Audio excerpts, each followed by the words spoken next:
একজন একজন আলেমকে, মাদানী একজন আলেমকে কোপে আহত করেছে। কারণ কি? কারণ উনি নাকি বলেছেন রাসূলুল্লাহ সাল্লাল্লাহু আলাইহি ওয়াসাল্লাম বার্তাবাহক। বার্তাবাহক কেন বললো? বার্তাবাহক মানে হচ্ছে পিয়ন ওর ভাষায়। কেন বললো বার্তাবাহক?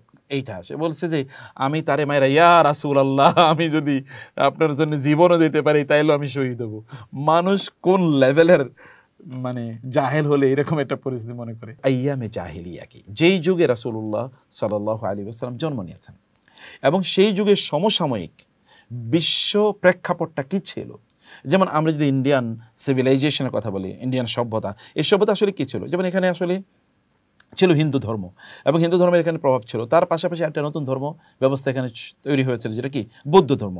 বৌদ্ধদেরকে হিন্দুরা মনে করতো কি হিন্দুদের মধ্য থেকে একটা বিদ্রোহী গ্রুপ, এবং বৌদ্ধ ধর্ম মানে অবলম্বন করতে বা অনুসরণ করতে হিন্দুদের মধ্যে যারা একেবারেই নিম্ন শ্রেণীর, শূদ্র, অথবা যারা আনটাচেবল, মানে যাদেরকে স্পর্শ করলেও কি ওদেরকে গোসল করা লাগে। এমনকি তাই শুধু এতটুকুই না, এই হিন্দুদের মধ্যে একেবারে নিম্ন বর্ণ যারা, তাদের শরীরের যদি কোনো ছায়া উচ্চ বর্ণের কোনো হিন্দুর গায়ে পড়তো, তাহলে ওই হিন্দুর গোসল করা ছাড়া কোনো উপায় থাকতো না। ছায়া কেন ওর গায়ে পড়লো, এই জন্য গোসল করতে হতো। তার ঘরে এর প্রবেশ নিষিদ্ধ ছিল।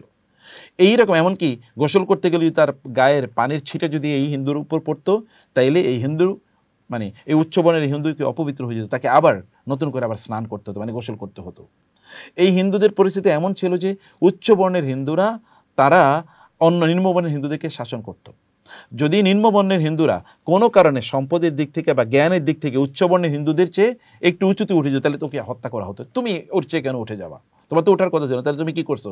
বিদ্রোহ করছো, তোমার উপর শয়তান ভর করছে, এই কারণে তুমি ওর উপর উঠে গেছো, তুমি তো ওঠার কথা না।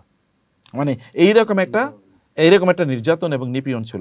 আর আমরা তো জানি সতীদাহ প্রথা যেগুলো, অর্থাৎ স্বামী মারা গেলে কি স্ত্রীকে স্বামীর সাথে কবরে যেতে হতো, মানে তাকে শ্মশানে, কবর মানে শ্মশানে, তাকেও পুড়ে ফেলা হতো।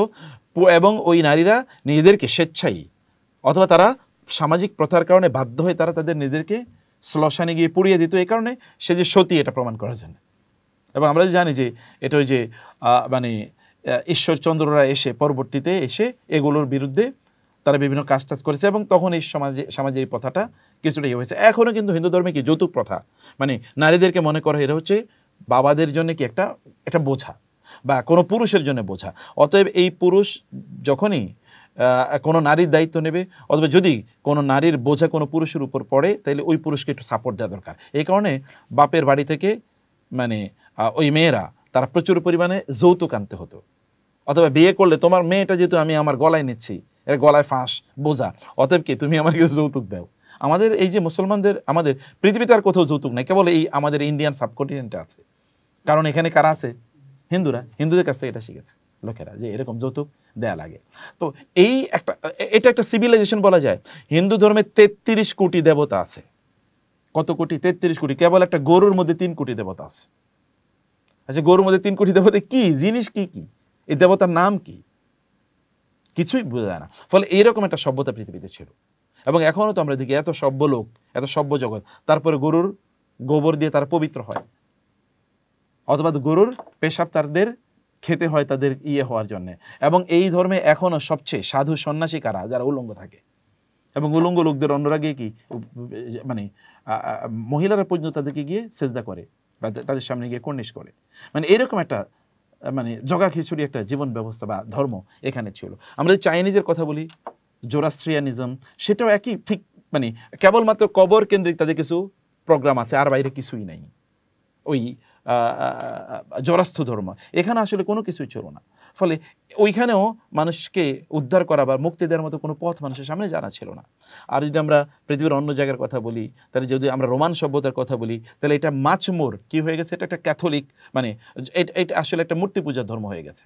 কারণ এর আগে যদিও ঈসা আলাইহিস সালাতু ওয়াস সালামের জীবন ব্যবস্থা কিছুটা ছিল, কিন্তু লোকেরা সেন্ট পল আইসা অলরেডি একটা মূর্তি পূজার ধর্ম বানিয়ে নিয়েছে। ইহুদিরা তো এর আগে শেষ হয়ে গেছে, মানে তাদের ধর্ম। অতএব একদিকে দিন ধর্ম কোনো কিছুই ছিল না, অন্যদিকে সভ্যতা বলতে আমরা কোনো কিছুই আসলে দেখি নাই।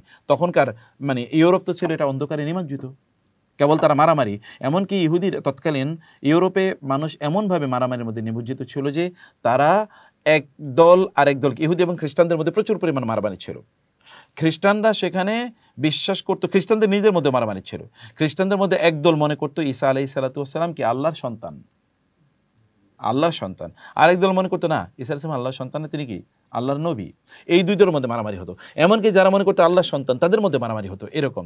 যেমন তারা মনে করতো আল্লাহর সন্তান বটে, তিনি পবিত্র বটে, কিন্তু তার পেশাব পায়খানা পবিত্র না। কিন্তু আরেক দল মনে করতো না, তার পেশাব পায়খানা পবিত্র। যেমন কোনো এক দোকানে আপনি হয়তো গিয়ে দেখতেন যে তখন তৎকালীন ইউরোপে যে কোনো এক দোকানে গিয়েছে হলো কোনো অন্য খ্রিস্টান, ওই আরেক খ্রিস্টানের দোকানে, তো যাওয়ার পরে বলো তোমার কাছে আমি পণ্য বিক্রি করবো, তার আগে তোমাকে একটা আকিদাগত মাসালা জিজ্ঞেস করি। আকিদার মারামারি। বলে কি? বলে মাসালাটা হলো তুমি বলো ঈসা আলাইহিস সালামের পেশাব পায়খানা খাওয়া পবিত্র, মানে জায়েজ আছে কিনা, পবিত্র কিনা।